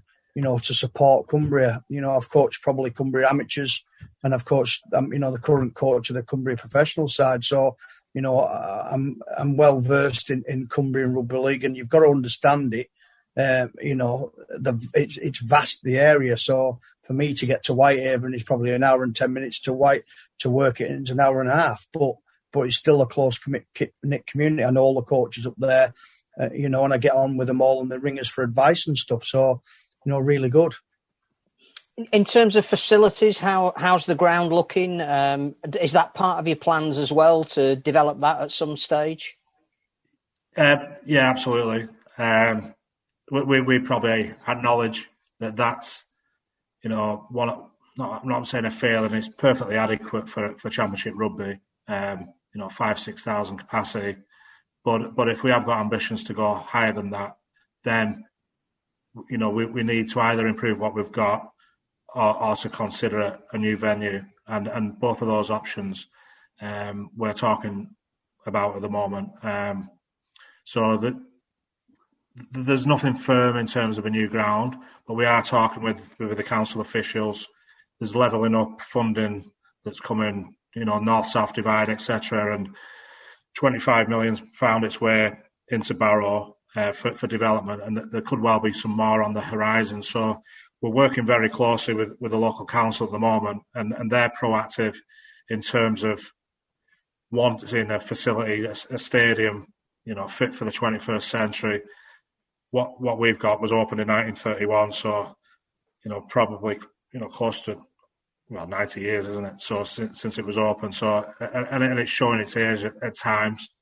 There's, as I said, it's perfectly adequate, but it's a never-ending journey of repairs, unfortunately, and it's no oddsoul, so it's not that vast. But every year I've got to find a budget just to stand still, and if there isn't a new stadium on the horizon, then I've got to think really seriously about improving what we've got. There's some good examples of improving what you've got. I like Featherstone, what they've done. They've got a really nice ground now, and it was probably arguably in the 80s worse than Craven Park. Basic, but now they've got that stand down from Scarborough and some good hospitality facilities in there. So you look on with envy really at what they've done, but they show that it can be done. And then there's other clubs like York who have gone the other way with a new stadium, and fantastic from the outside looking in. It looks a fantastic facility. So one or two, either of those options is certainly something on my radar, and we acknowledge that we want to push forward, and that's all part of it. There's no good just having a good team. We've got to make our facilities fit for purpose as well. I guess to sum things up as we run out of time, things then going forward, positive both on and off the field at Barrow. Absolutely, yeah. Yeah, definitely. Brilliant. You mentioned coach of the Cumbrian professional team. How much would it help you if you had a regular fixture once a year that Cumbria came together either as a trial for an international team to play in, or we started getting back to overseas teams playing a Cumbrian side as a warm-up? Would that help you on all manner of levels? Yeah, we've got some great players that play, and the regular players as well that play. I think we played Tonga.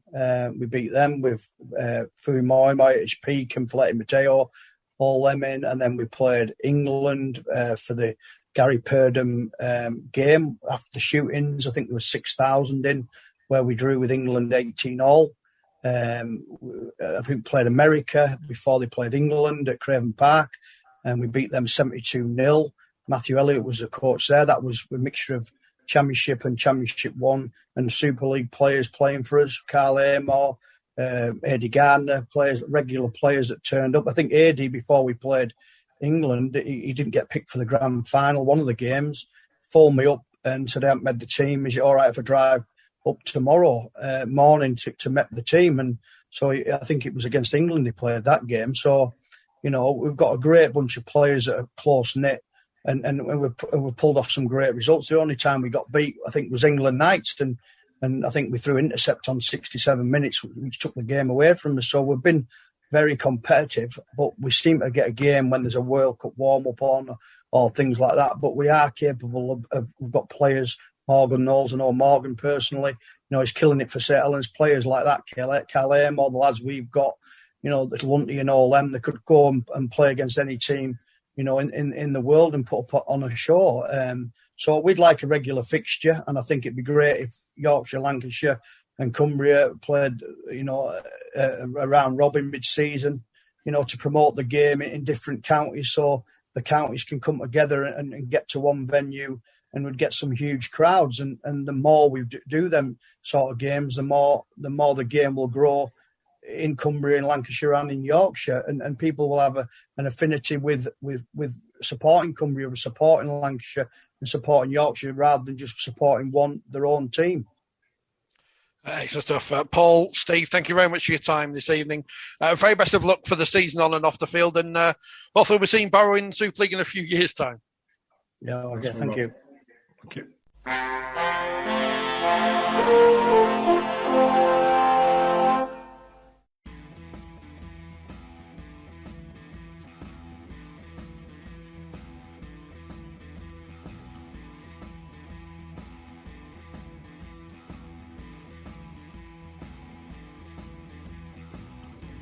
Yeah, no, you're wrong. I've seen load of Masters teams with older guys than those two. But actually, normal teams, no, nobody's as old as those two as an halfback pairing.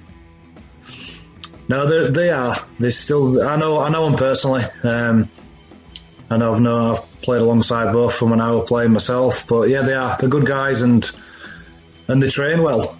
You know, they keep themselves in good shape. They're not just guys that we wheel out in the Zimmer frames for a game day. You know, they train hard as well, and they're a good influence on those around them. When you look out before you start in fields, the two guys either running round or kicking balls over posts. So those two.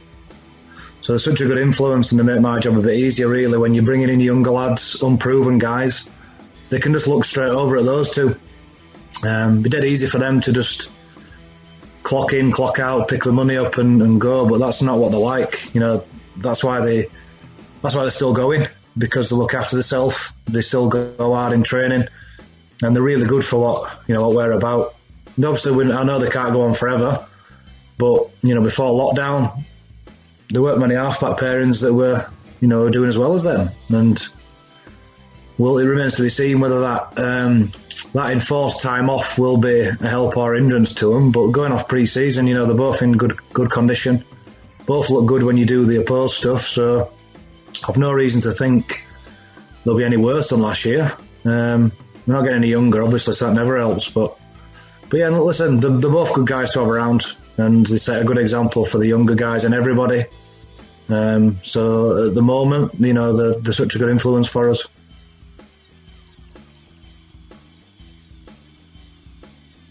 Yeah, reason on squad number bit is we have to save money on kit. So that, because we lost a 9, we can then scrub his name off and put Butterworth's on it.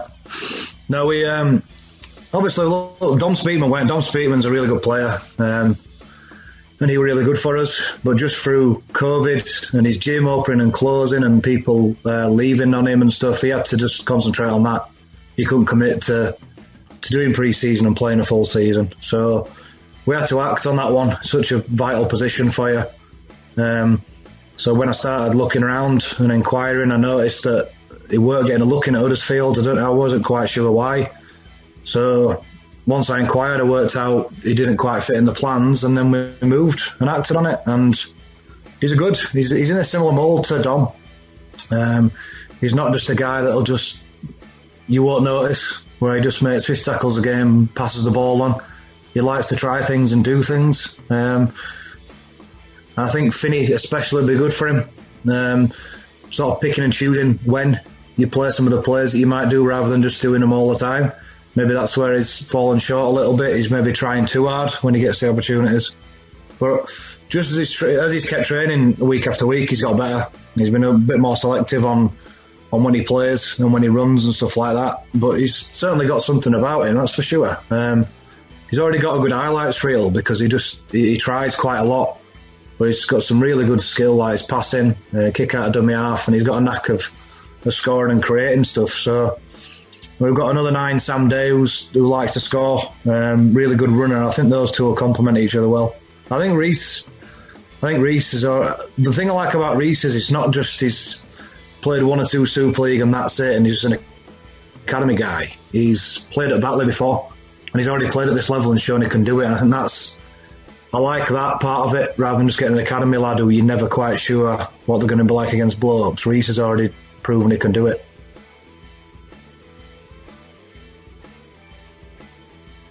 Nonsense. What an absolute nonsense of a rule that is. No, I don't think we'll see it. I don't think you'll see many of them. I mean, if you get to the point where you've been stuck in your 20 on tackle 5, you obviously get someone's kicking out of the 20 and it might randomly go in, but it takes some balls for someone to do it, sort of tackle 1 or 2, wouldn't it? Because generally after that you're out of your 20. So you'd have to be a really early tackle count kick to do it, and then nail it to the opposition's 40. So the only time I think you could possibly see it is later in a game when someone's chasing it. But even then, I think you might see one of them all season. So what the point in that rule is, I'm not sure.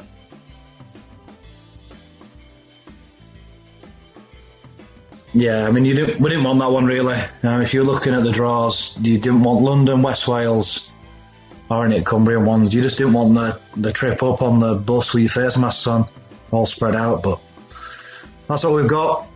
Someone told me out of the last 15 years they've drawn Whitehaven away something like 8 or 9 times, so it were probably to be expected anyway. Obviously we went there on a cold, wet Wednesday night and we did a job, so we're hoping that on a lovely, warm, breezy Sunday afternoon we can do the same. Now what I've snuck in there was Lee Greenwood, who I spoke to last week, although you can't hear my voice because I can't work out how to record from Zoom when they don't allow you to record. Right. The coach of Dewsbury. And I spoke earlier today to Craig Lingard. Oh, was that good? Which will be, I'll put that up as a video later this week because it was only a couple of minutes, only asked a couple of questions. Because Radio Leeds asked all the best questions and I didn't want to repeat them. The 2040 kick. Obviously, you could change the name of the magazine, could change the name of this TV station. It's not going to be happening. It's rubbish, isn't it? No one likes it. No one's going to do it. Does anyone have the balls to upset their coach and do it? That's the big question this year. And I think the answer is no. There's going to be somebody who's under extreme pressure on their own line late in a game that needs something, a magic play that might go for it. But it's going to be so much the exception rather than... I mean, I noticed that when I was watching the Indigenous Maori game, and there's already calls for 40-metre drop goals. Go over the two, set it up for the 2-point drop. No, it's Australia, not for the 2-point drop goal. But never happened. It's a very rare skill, and to pull it off when there's 6 people bearing down is almost impossible. So 2040 fine, but we ain't going to be holding our breath to see it happen. Questions to ask 21 years later.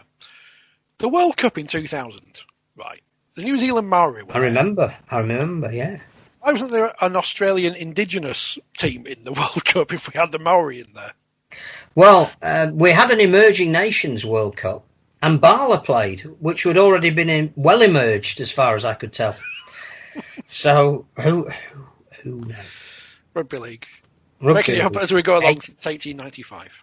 That should be the strap line. Get on your website, Rugby Football League.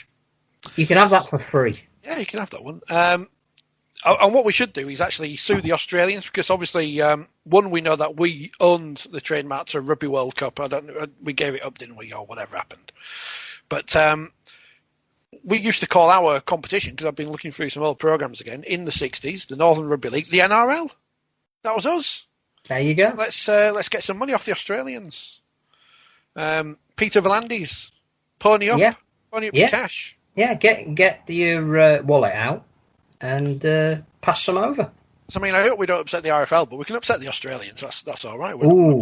Yes, please. Not going to be on their podcast, are we? So we're not going to ask Peter. Well, you say that. Hypothetic rugby league. Oh, well, apart from them, yeah. I need to get back in touch with them because they asked me ages ago about something, and I've got a couple of scenarios in my mind of things. But then I have to think about how would they go on, and I'd just do it stream as conscious. It'd be Don Fox, wouldn't it? And that.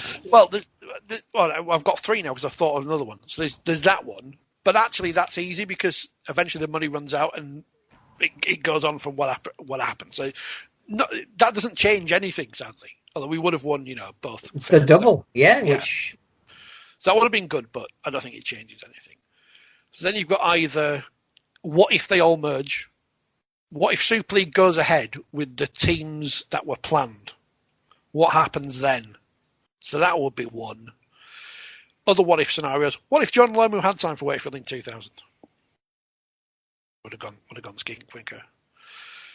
And the other obvious one is, what if we lose the £1 million game? But again, the answer to that is obvious. And I think even if the other team had won that game, I don't think anything would have changed with that scenario either. So I might have to think about what would have happened if Wakefield, Castleton and Featherstone had become.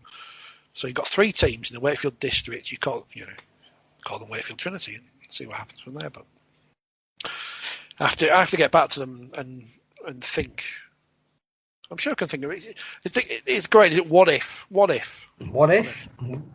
The sport of missed opportunity. I mean, there's the other one for the RFL if you're listening. And this is just based on your, should rebrand it, call it Huddersfield. And then people say, well, no, that was just it's just where they met. It's come on, not being serious. It's good debate. There's nothing better than a mass debate about rugby league. No. That's another one that the RFL could have.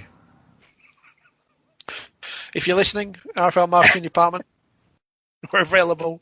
I think after that last one we've sacked. We'll never be allowed. I mean, I've got my accreditation, so hopefully... I've got the email. I've not got the thing to wear around my neck when we're allowed back into grounds, but hopefully they'll let us in. We might just get an Our League accreditation and be able to watch a game from our screen. And if you are a rugby league club and you have got my email address, feel free to invite me to your media days because I'm happy to go along and ask 2 questions. I'm more than happy to do that. That's why Dewsbury and Batley will be on our channel this week, and that's why other clubs will not be. So, just in case you're wondering, dear listener at home, is there anything else, Phil, or are we done? I think I can't think of anything else that's happened. No, nothing that haven't been covered by our brilliant guests. No. No. We will get back to talking about games when we've got games to talk about. We were, we're not the number 1 podcast on iTunes anymore. We're behind Brian Moore and other things, so we need to up our game again. But that's down to you, the listener and viewer, to tell all of your friends to download our podcast. You don't have to listen to it; just tell them to subscribe, put it on in the background on YouTube, and get our numbers up. Because it's all about lies, damn lies, and viewing figures. Yes.